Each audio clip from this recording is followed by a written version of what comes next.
Today, we're gonna take this cheap vintage plastic lamp, break it down, and turn it into priceless fine furniture. We are at one of my favorite places on earth, the Maumee Antique Mall. We're gonna find something to transform, or to make, or to upcycle, or recycle. So let's go on and see what they got. And today's video is brought to us by Squarespace.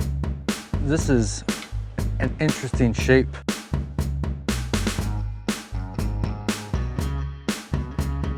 I normally don't shop for wood at an antique mall. It's 3 inches thick walnut and it's $165. Came away with a little bit more than what we expected. I got a light bright African Latino voodoo drums, the one White Stripes album that I don't have on vinyl. This is gonna be a fun project. 3-inch thick slab of walnuts, $302.23. I left the lamp on the counter. This is what we're gonna make today, is the lamp.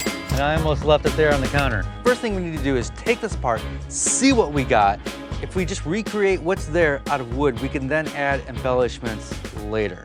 We just need a starting point. I thought I could just take the Dremel, cut it off. It wasn't going as fast as I wanted to, so the hammer helped. So now I'm gonna separate these two halves so I can start figuring out what I'm gonna do with the wood and just kinda make life a little bit easier. There's a lot more electronics in here than I thought there would be. I thought I would just take it off and then there would be the power cable going to a switch, going to the light. But no, but there's two things. I'm coming up with a game plan here. I kind of want to reproduce this out of wood, and then we can add embellishments later, but just try to remake this. This has little standoffs on here to screw into the base. I'm gonna keep the base, and then I might have to, my first thought was just to make this out of solid wood, just big solid wood, but maybe to make this hollow on the inside, we start with the sides, and then we start gluing pieces to that. I'm thinking, I need a minute. I suggest not shopping for hardwoods at an antique store, but the price was decent. It's nice and it's like 3 inches thick, so it's super thick. I think I'm gonna cut a chunk off of this and run it through the planer. I just need a piece long enough that my planer can accept, and then we can save the rest of this for something special. I mean, not that this isn't special. I don't even know if my miter saw can handle this.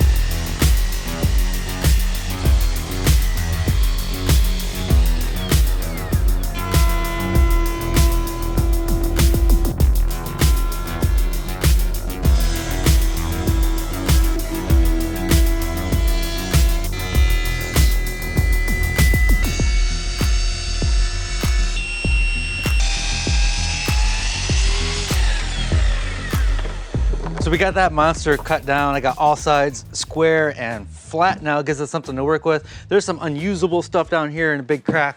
I ain't worried about no big crack right now. My goal every video is to try to make Dan laugh and screw up the shot. I don't know why I want him to screw up the shot, but I do, because it makes me laugh. I'm gonna try to keep with the fake grain that we have going this way. This part right here is one piece, and then we'll do this part right here as another piece, and then we can glue them together. As long as we have long grain to long grain, we don't have to worry about joinery. We don't wanna worry about joinery today. This is not like this is a woodworking channel or something. We're gonna go a little bit bigger in case we need more material to work with.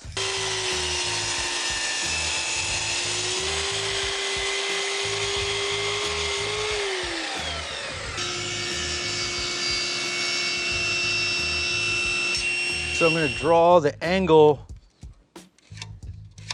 of this here. I think the best bet is for me to take this to the bandsaw. Got my table angled to cut that line, and we're just gonna follow this line up top and see what happens.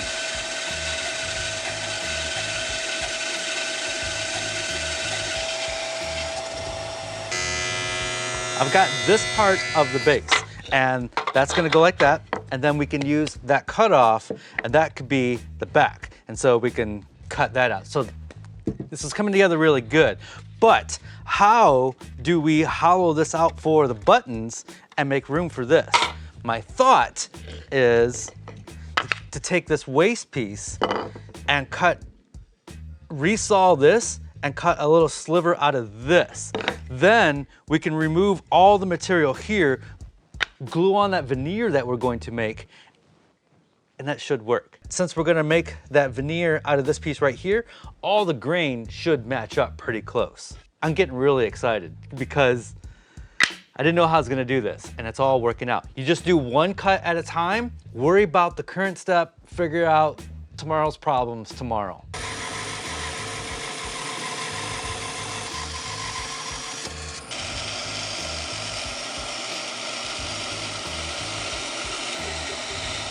Before we glue this on to here, we need to cut a hole for the buttons. It'll be easier to do now than after that's glued up. I'm widely known for my hand tool skills. So we're gonna get the coping saw out and then stick the blade through there, stick it on here.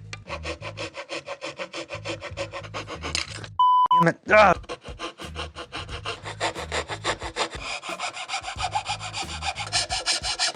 That's good. So now everything clears. I can glue this to this. A little bit of the T-bond, all long grain to long grain. So no need for any kind of weird joinery.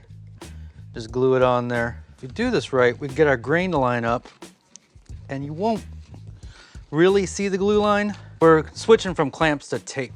The clamps, because of the weird angle, it was sliding around and I wasn't getting the exact grain match that I wanted. Somebody's gonna say, well, you can put salt in the glue and it'll keep it from sliding around.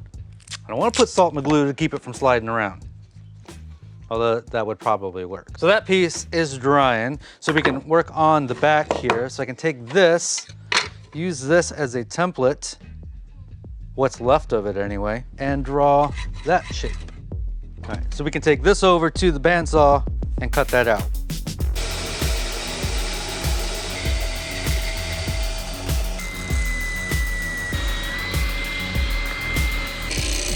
I took it over the disc just to get a slight backing angle that way to ease up on the thickness here. So now I'm going to take this to the router and round over some of these edges. I'm trying to figure out how to run the wires through here. This is my longest bit and it's just not long enough. And I think the better game plan is to, on the back, just route a dado right through here. And then we can put all our wires and stuff in there. And then I can make a little plate to cover that up. We're still gonna dado out that groove back there for the wires to go through.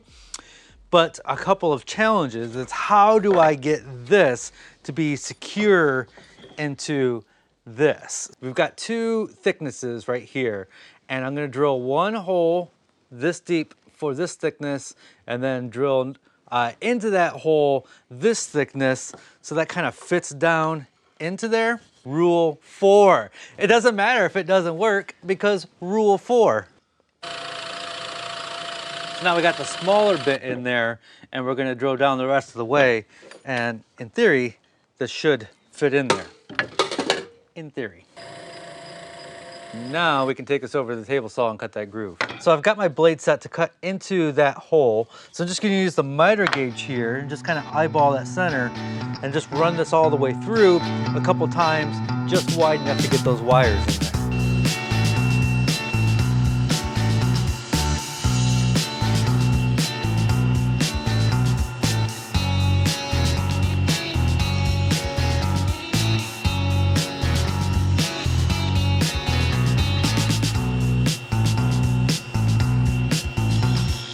So those wires will fit in there like that.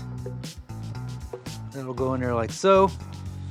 Bob's your mom. This video is turning out to be way different than I thought it was going to be. I thought we were just going to do something cool and turn something into wood. It actually, I think the point of this video is an exercise in problem solving. And I'm having more fun than I thought I would with the problem solving part of making this. I usually have the most fun with the design, but right now this is kind of cool to figure things out and have things work. Before I can attach this to this, I need to cut a slot this way so the wires can run through into this cavity here.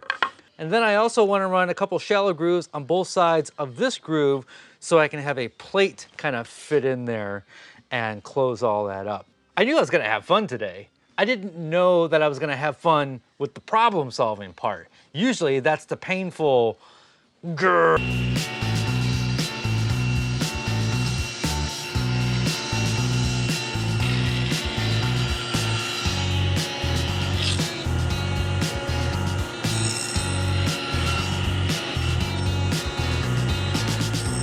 So now we're going to glue these two together.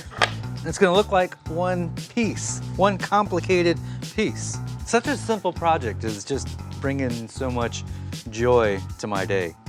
Or maybe that's Daniel. Maybe Daniel's bringing joy to my day. Thanks, Dave. Yeah.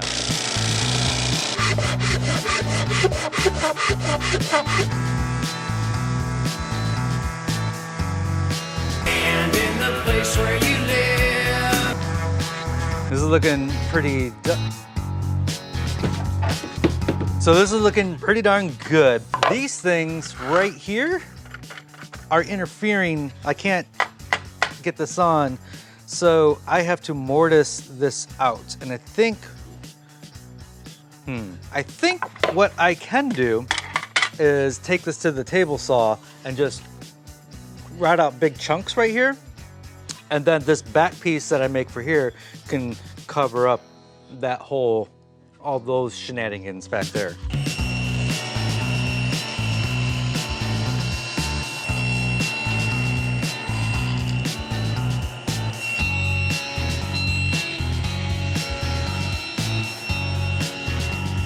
Got all that cut out for the electronics on the inside, and then that last pass on the table saw will allow me to put a backing on here and cover all that up. What I need to do is wire this back up, plug it in, let it sit for a while, and see if these build up a lot of heat. Because if they do, I think I'm gonna have to give it more room to breathe. I'm calling an audible. I'm changing up my thoughts here because I think I have an even cooler idea. I sanded this down thinking I was going to prime and paint it, but I think it would look cool if this had a wood veneer wrapped around there. Since we're gonna use LED bulbs, it's not gonna get hot, so I don't have to worry about heat. And on the sides, we can do some orange acrylic, and that's gonna have like a cool accent. On here, to have continuity, we also wanna have orange here. It needs to repeat somewhere. So I think I'm gonna have it on the sides here as well. I think it's just gonna look freaking cool. I'm just going to draw the sides here on there and then do my very best to cut this out on the bandsaw.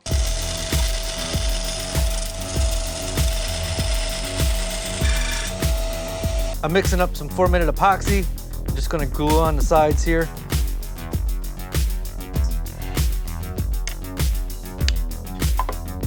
While that piece is drying, I can cut out the orange acrylic pieces for the lights. I think it's gonna look really cool having orange on the sides of the light and the sides of the base. While we are waiting for the 4-minute epoxy to dry, I'd like to tell you about today's sponsor, and that is Squarespace. I've been using Squarespace for like 10 years for my website. I used to be a professional web developer. I used to make websites from scratch. I'm so glad I don't have to deal with that anymore. I'm so glad you don't have to deal with that because you have the option to use Squarespace. It could be the central hub of your business.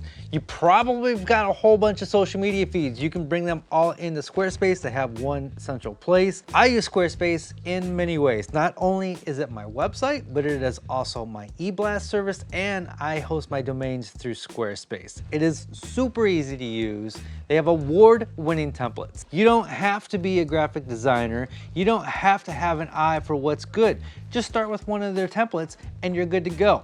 If you do want to sell things, you can sell both physical and digital items, and you can hook up to third-party services like Printful. I have Printful print all of my t-shirts, and it integrates seamlessly into Squarespace. Keeps track of inventory and sales and my customer list. I will never, ever, ever go back to making a website from scratch. All that code, all the CSS, the HTML, the job, ugh, barf. Squarespace. Visit squarespace.com, and when you're ready to launch, visit squarespace.com/makesomething for 10% off your first purchase of a website or domain. Thank you, Squarespace. Now, let's get back to this lamp. These orange sides are looking so good. All right, we need to sand them flush. For the back of this, we're gonna cover this up with a piece of acrylic. This is a little bit more complicated, so I drew it up in Adobe Illustrator, and we're gonna cut it out on the Rayjet R400.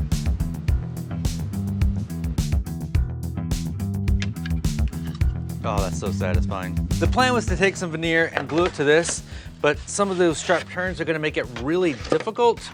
And I got a feeling, even if we wet it down and we can get it to bend and do its thing, it's gonna have a hard time staying on this edge right here. I'm ditching the whole veneer idea.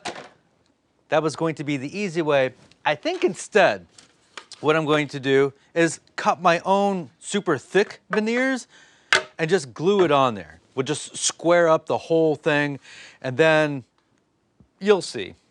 You'll see.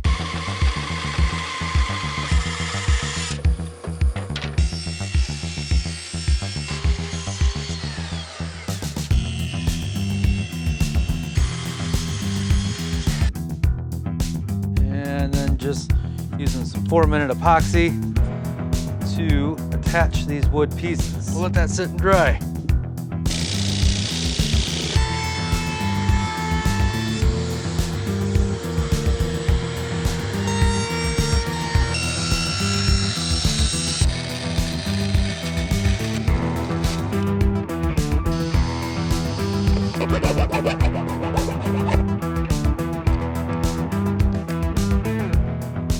We're going to use these wire connectors to wire everything back.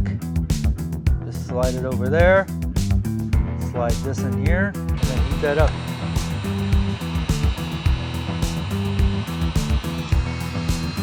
We got a really, really good friction fit into this hole. But just to make sure everything is going to stay put, we'll put a little epoxy in there. I'm a little worried that the screws are not going to be strong enough over time since it's only going into a little bit of wood, so I'm adding some high-strength hot glue in there. And then from behind, we can screw it.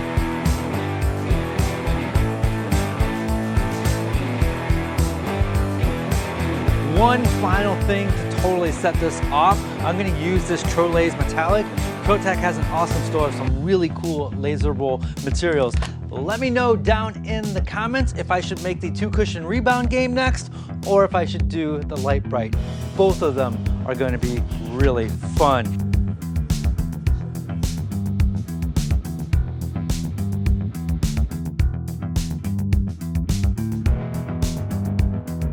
If you like this video, you'll totally love this video where I turn this cheap plastic storage cart into fine furniture.